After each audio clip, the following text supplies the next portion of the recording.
On va prendre la thématique qui concerne le parti au pouvoir, oui, le congrès de l'UDPS. Les caciques sont catégoriques, oui, ils pensent à la tenue d'un congrès pour ce parti présidentiel. Et sur ce plateau, nous recevons un des cadres de l'UDPS, M. Félix Kaïmbe, que j'ai dit bonsoir et bienvenue. Bonsoir très cher Arlette.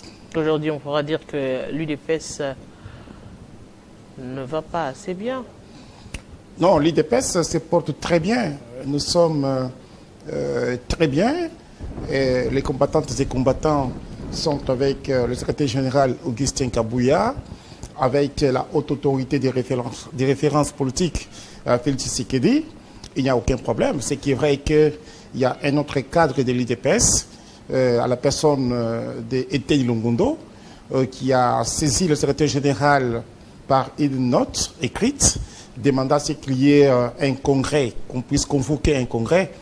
Cependant, l'année passée, le 26 août 2023, nous sommes partis en Mandayala, après les résolutions de Kisantou, où il y a eu un congrès extraordinaire. Nous avions eu 4 résolutions. La première résolution, c'était d'investir Félix Tshisekedi comme candidat unique à l'élection présidentielle pour les comptes de l'UDPS. Et la deuxième résolution, c'était de faire de Tshisekedi haute autorité de référence politique pour l'UDPS, de pas ses fonctions de chef d'État aujourd'hui, qui l'empêche bien entendu d'être avec nous à l'UDPS.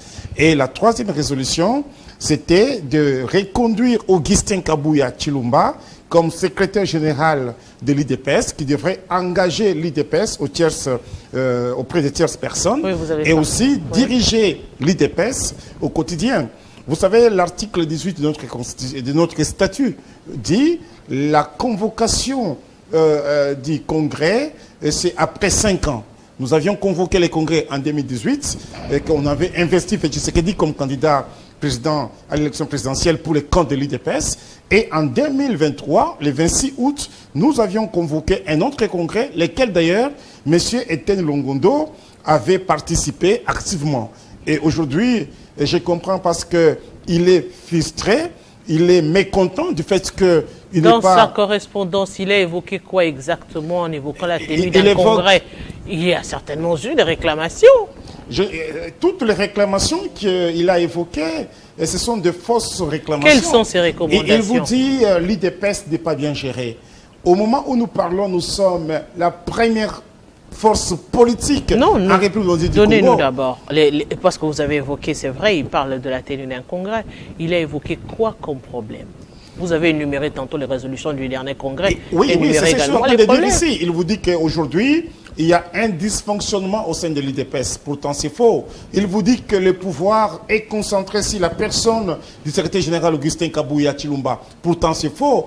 Il y a la division du travail. Nous avons les différents secrétaires généraux adjoints qui travaillent avec le secrétaire général Augustin Kabouya. Nous avons la Ligue des jeunes, la Ligue des femmes, nous avons la CEP. Et donc, moi, je me dis, Étienne Longondo est mécontent, est frustré, tout simplement parce qu'il n'était pas nommé comme ministre. Et vous savez, il a eu le problème avec la gestion, bien entendu, du fonds qui était alloué à la Covid-19, raison pour laquelle il a été arrêté. Et aujourd'hui, où nous parlons, il est en liberté provisoire. Je ne vois pas comment est-ce qu'il peut convoquer ou demander un congrès. Pourtant, il y a eu un congrès au mois d'août, le 26. Quelle corrélation faites-vous entre ce qu'il réclame, ce qu'il revendique et les fonctions ministérielles?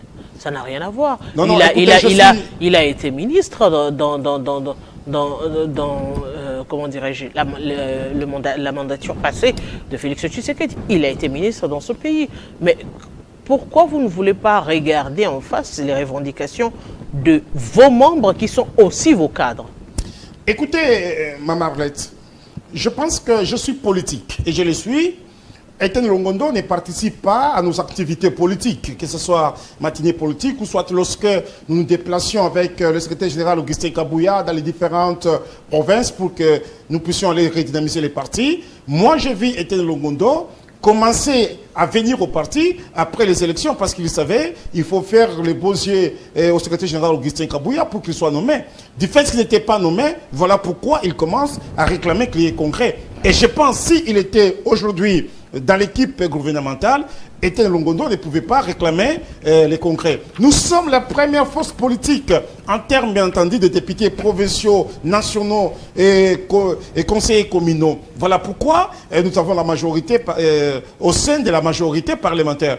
Écoutez, lorsque vous parlez qu'il y a un dysfonctionnement au sein de l'IDPS, c'est faux et archi-faux. L'IDPS aujourd'hui est géré des maîtres par le secrétaire général Augustin Kabouya. Voilà pourquoi nous sommes la première force politique. Voilà pourquoi aujourd'hui nous avons beaucoup de sièges, de permanences sur toute l'étendue de la République du Congo et nous avons fait un travail remarquable. Ce n'est pas à Kabouya qu'on doit demander aujourd'hui un congrès. Est-ce que ça ne soutient pas la thèse de Vital Kamerhe qu'il faudrait l'union sacrée des intelligences finalement?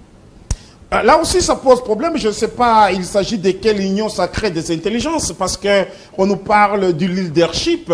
Lui, Vital Kamerhe, était d'abord ministre de l'information sous Kabila, était président de l'Assemblée nationale sous Kabila, il était ministre de l'économie sous Félix Tshisekedi et aussi bien avant cela, comme directeur des cabinets. De quel leadership que lui, Vital Kamerhe, doit nous parler aujourd'hui? Pourquoi? Parce qu'il est dans les systèmes, en commençant par le régime Kabila jusqu'au régime Tshisekedi. Mais vous n'allez pas lui renier ce leadership lorsque vous prenez quelqu'un comme Jean-Lucien Boussa, qui était ministre du Plan, ministre des Commerces extérieurs, aujourd'hui ministre des Portefeuilles, il vous parle aussi d'un leadership. Moi, je pense que c'est une question chimérique où on veut tout simplement diper le peuple congolais. Il y a un leadership éclairé, un leadership exemplaire, celui de Félix Tshisekedi, dont ils font partie comme membres du gouvernement. Et s'ils constatent qu'il n'y a pas un leadership, qu'il démissionne, c'est tout à fait normal de démissionner, que de s'accrocher au nom de Félix Tshisekedi et vouloir diper le peuple congolais. Monsieur Félix Kayembe, qu'est-ce qui choque l'UDPS quand on parle de l'union sacrée des intelligences? Écoutez, moi je ne vois même pas les intelligences dont il est question ici. Ce sont des intelligences chimériques, Madame Arlette. Tous ces gens-là ont été aux affaires, sont aux affaires. On n'a pas vu les gens se démarquer d'une manière ou d'une autre. Monsieur Félix Kayembe, aujourd'hui, vous n'êtes pas convaincu qu'après un moment donné, pendant la campagne électorale par exemple, il n'y a pas eu de véritable communicateur de Félix Tshisekedi? Pendant les 5 ans passés, il n'y a pas eu de véritables communicateurs pour faire passer la vision de Félix Tshisekedi. C'était visible devant tout le monde, vous êtes visible dans les plateaux de télévision. Vous êtes une grande Aujourd'hui, quand on doit parler de leadership, vous êtes convaincu avec moi qu'un leader, sur le plan communicationnel par exemple, sur le plan de la gestion, c'est pour conduire des troupes, c'est pour avoir une vision, c'est pour porter une vision.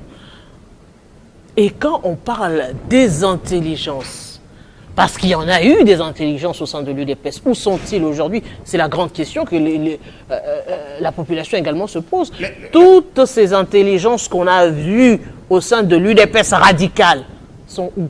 Madame Arlette, parlons-en d'abord pour ce qui est de la communication. Moi-même, Félix Kayembe, je suis communicateur, je suis dans tous les plateaux. J'ai parlé des actions de Félix Tshisekedi. Aujourd'hui, ça fait plus de 8 ans, 10 ans que je suis dans la communication. Ici, chez vous, je vous suis. Vous recevez les Donald Kabasele, les Emmanuel Tibambi, vous recevez les Russell Mutoke et tant d'autres. Ce sont des communicateurs de l'IDPS. Nous faisons notre travail, madame. Nous communiquons pour notre régime, pour les chefs de l'État, pour les actions du parti. Moi-même, je me déplace de temps en temps avec le secrétaire général Augustin Kabouya, nous faisons un travail remarquable. Et donc, de ce côté-là, il n'y a pas un souci. Deuxièmement, vous me parlez de l'intelligence ou des intelligences. Où sont-elles au sein de l'IDPS? Écoutez, ces intelligences-là sont là. Nous avons des docteurs en ceci, en cela. Nous avons des économistes, nous avons des politologues. Que nous avions connus. Là, madame.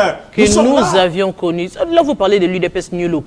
Je ne parlais pas... c'est l'UDPS du pouvoir où c'est tout le monde qui vient et qui prend l'étiquette UDPS. Non, vous les radicales vous ne me direz pas que Peter Kazadi, c'est quelqu'un qui est venu après que nous soyons au pouvoir. Vous ne me direz pas que Félix Kayembe en face de vous, je suis venu après que l'UDPS soit au pouvoir, les Jacques Chabani, les Augustin Kabouya, tous ces gens-là. Moi, je dis... Au sein de l'IDPS, il y a beaucoup d'intelligence qui s'exprime d'ailleurs. Nous sommes sur le terrain. Le plus important ici, c'est de dire il y a un groupe de gens qui veut tout simplement diper le peuple congolais par là des intelligences. Au moment où, lorsque Les uns étaient comme ministre de l'économie, il y a eu pénurie de maïs ici, on est parti en Zambie, on était ministre de ceci ou de cela, ils n'ont rien fait, il ne faut pas mentir les peuples congolais. L'intelligence dont vous faites allusion, madame, nous sommes là, nous travaillons pour les peuples congolais et vous n'avez qu'à voir les résultats avec le Tshisekedi et les peuples qui est conscient, qui est reconnaissant du bilan de Tshisekedi.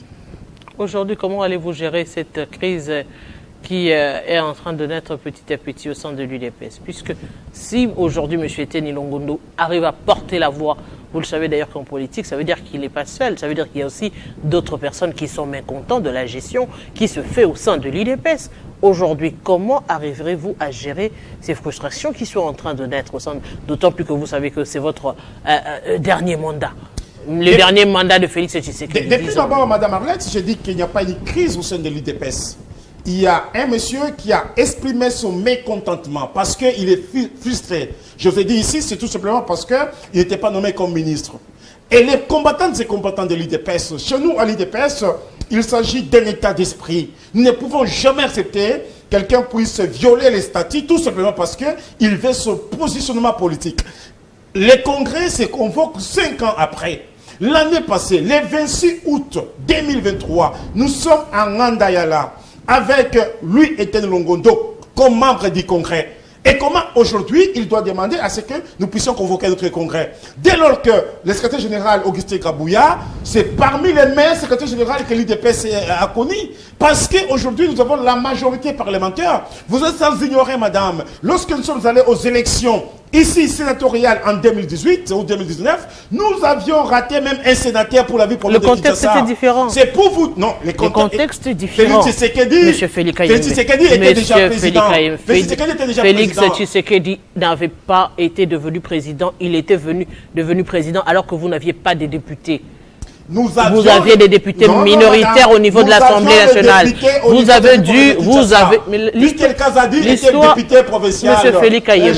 Mulumba était député provincial. Monsieur Félix Kayembe. Voilà. Monsieur Félix Kayembe. Il y en avait d'autres. Il y a les téléspectateurs qui vous suivent. Les 5 ans passés, c'est à peine ici, où vous avez dû faire l'union avec FCC Cash, parce que justement, vous n'en avez pas eu. Il n'y en a pas eu. Après les débauchages, permettez-moi de terminer. L'histoire était tue avec les débauchages des députés du FCC et tout ça qui ont fait l'union sacrée, qui vous ont permis de vous asseoir politiquement. Il n'y a pas eu de débauchage, madame. Il y a eu le contexte, vous allez comparer le contexte de 5 ans passés à cette nouvelle mandature. Il n'y a pas eu de débauchage des députés du FCC. Il y a eu tout simplement un sursaut patriotique. Et donc les députés se sont dit, il faut que nous puissions être du bon côté de l'histoire avec Félix Tshisekedi, que d'être contre la République, contre la mère patrie. C'est ce que ces députés-là ont fait. Il y a eu un sursaut patriotique. Nous avions, nous, au sein de l'Assemblée provinciale, beaucoup de députés provinciaux qui n'avaient pas élu, bien entendu, un sénateur. Voilà pourquoi le haut management des qualités, la bonne gestion d'Augustin Kabouya a fait à ce que nous puissions avoir aujourd'hui autant de sénateurs, madame. Nous disons, nous sommes en train de travailler pour les peuples congolais. Etienne Longondo est tout simplement frustré. Voilà pourquoi il va se qu'il y ait un congrès du moment où lui-même était membre actif, madame, au congrès du 26 août 2023. Pourtant, un congrès se convoque 5 ans après. Nous vous disons, il veut monter un coup d'état politique au sein de l'UDPS avec Tshisekedi pour violer les statuts et les règlements intérieurs et monter un coup d'état contre Augustin Kabouya.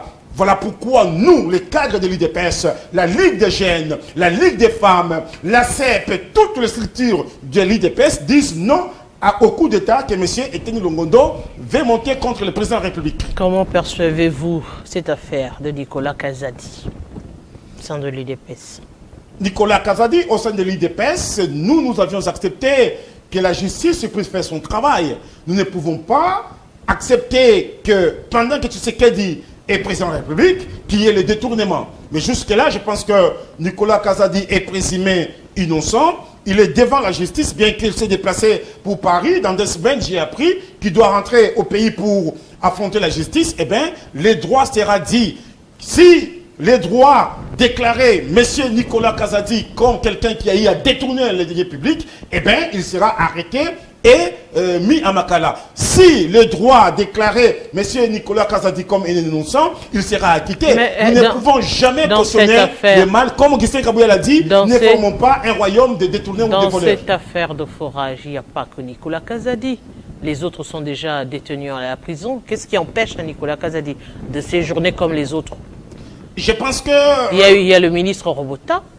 Il y a le responsable, ouais, effectivement, et il devait y avoir également Nicolas Kazadi. Qu'est-ce qui exempte aujourd'hui Nicolas Kazadi? C'est la casquette du UDPS. Devant la justice, Madame Arlette.